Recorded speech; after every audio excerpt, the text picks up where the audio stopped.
Hey guys, Neomis here. So for today's video, I'm going to be talking about another video that I just watched from the Football Terrace.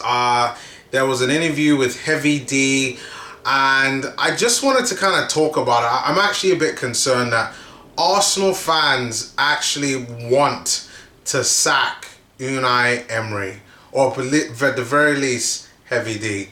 Stay tuned to my thoughts and my views, and if you haven't done so already, please hit the subscribe button, which should be here below. Please share, and now let's go.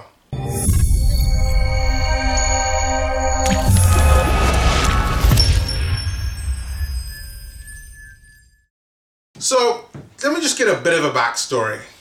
Football Terrace is a football fan channel.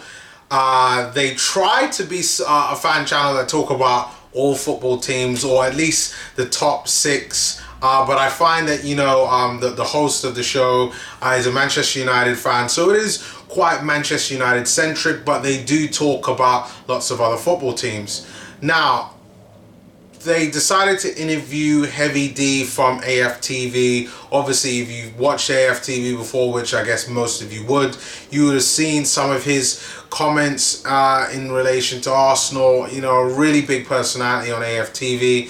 So they bring him on the show, and the title of the video on Football Terrace, which you can go and check out, and I've got here below in the description, sack Unai Emery and bring in Jose Mourinho. I mean, what? Like, really? Like, you cannot honestly be serious. And one of the main things that Heavy D talked about was the fact that it's all about results. That's all he cares about. Doesn't care the way how we win football games. All he's busy concerned is that we win games, get back into the top four, and be the top sides that we've shown in the past. And I guess his opinion is very similar to the likes of Claude. However, I do have to disagree completely with what he said. I do want to win games, I really do, but it's going to take time. Like, I don't think that fans like Heavy D really and truly understand how far away we are from being a top side again. I mean, our team needs to go through a step by step by step by step by step by step progression to be able to get to that point where we're then challenging for the league, similar to how Liverpool were last year challenging for the league. And we are far away from Liverpool. I think, honestly, we're about 3 seasons away from them. Well, maybe about 2 to 3 seasons. And I mean 2 to 3 seasons of investing at least about 150 million pounds. That's how far away I think we are away from really challenging and getting to that level. Now, I know we've decided to invest in a lot of youth, which will surely kind of supplement that, but to be honest, you could see a situation where a lot of the youth end up getting sold, especially if our good bids come. But I digress.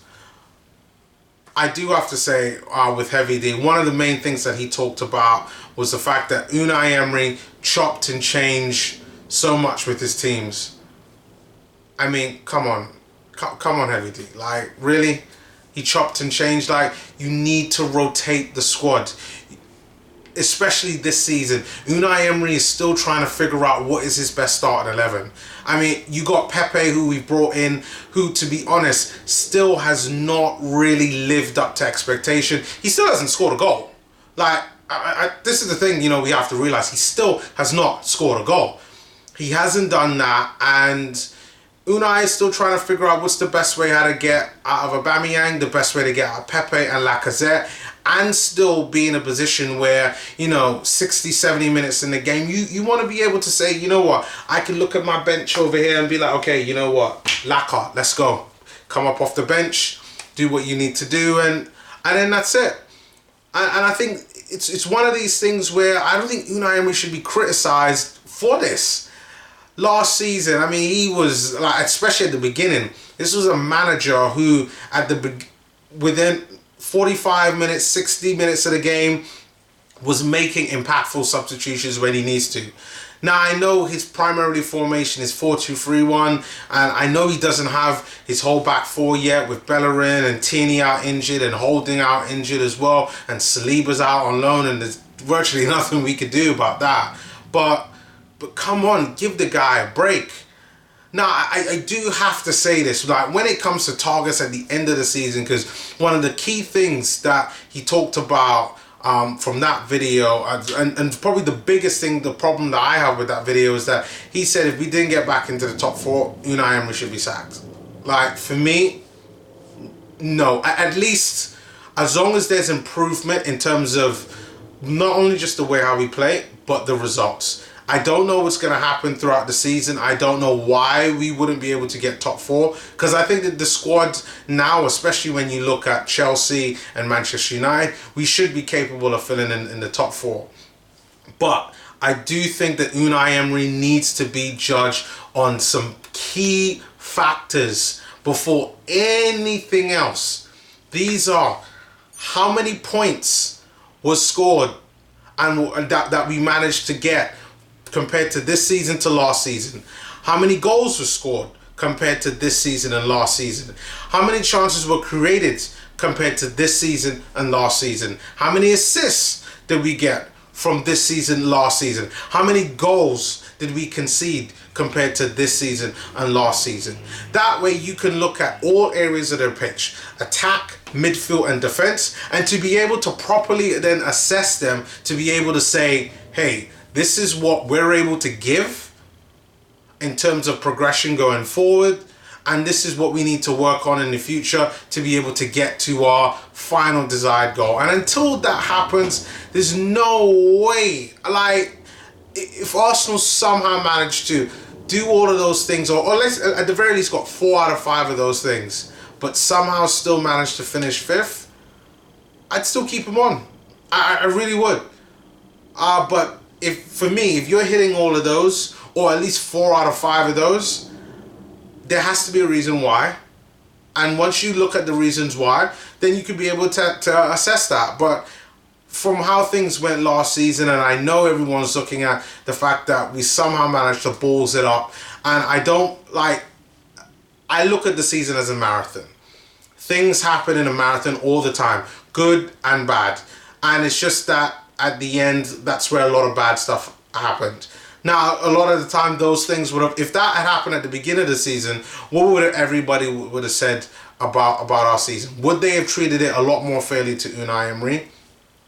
This is something I need to find out from you guys, because I just can't believe what I'm hearing. And then worst of all, Jose Mourinho, a man who has been so disrespectful towards one of our legendary managers in Arsene Wenger. We all know the quote, specialist in failure.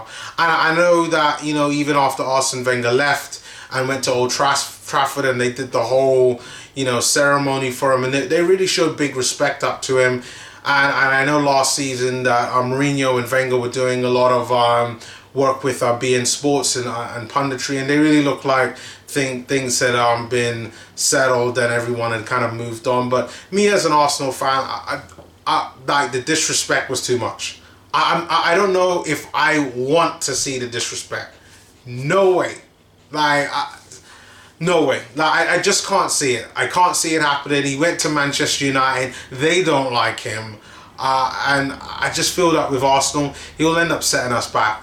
But guys, I am demanding we get a discussion going on this one, because this is big stuff. And guys like Heavy D, who on social media, like, these are big guys. Like, everybody knows who they are, big personalities on AFTV, always doing interviews. So you know that they're going to have an influence on what everybody else thinks. And I want to know what you guys think of this video. So do tell me, do you think that if Unai Emery at the end of the season does not get top 4, that we should be giving him the sack? Leave your comments below. And also, do you think we should get Mourinho if we do sack him? And if not Mourinho, why not throw in a couple of suggestions out there? Let's really get a discussion going. I'm really intrigued to hear what you guys have to say, because some of these videos that I watch on YouTube, and I love the Football Terrace, you know, really good balanced opinions. Go check it out. I can't believe it. It's ridiculous. But leave the comments below, and I will see you again next time, guys. Peace.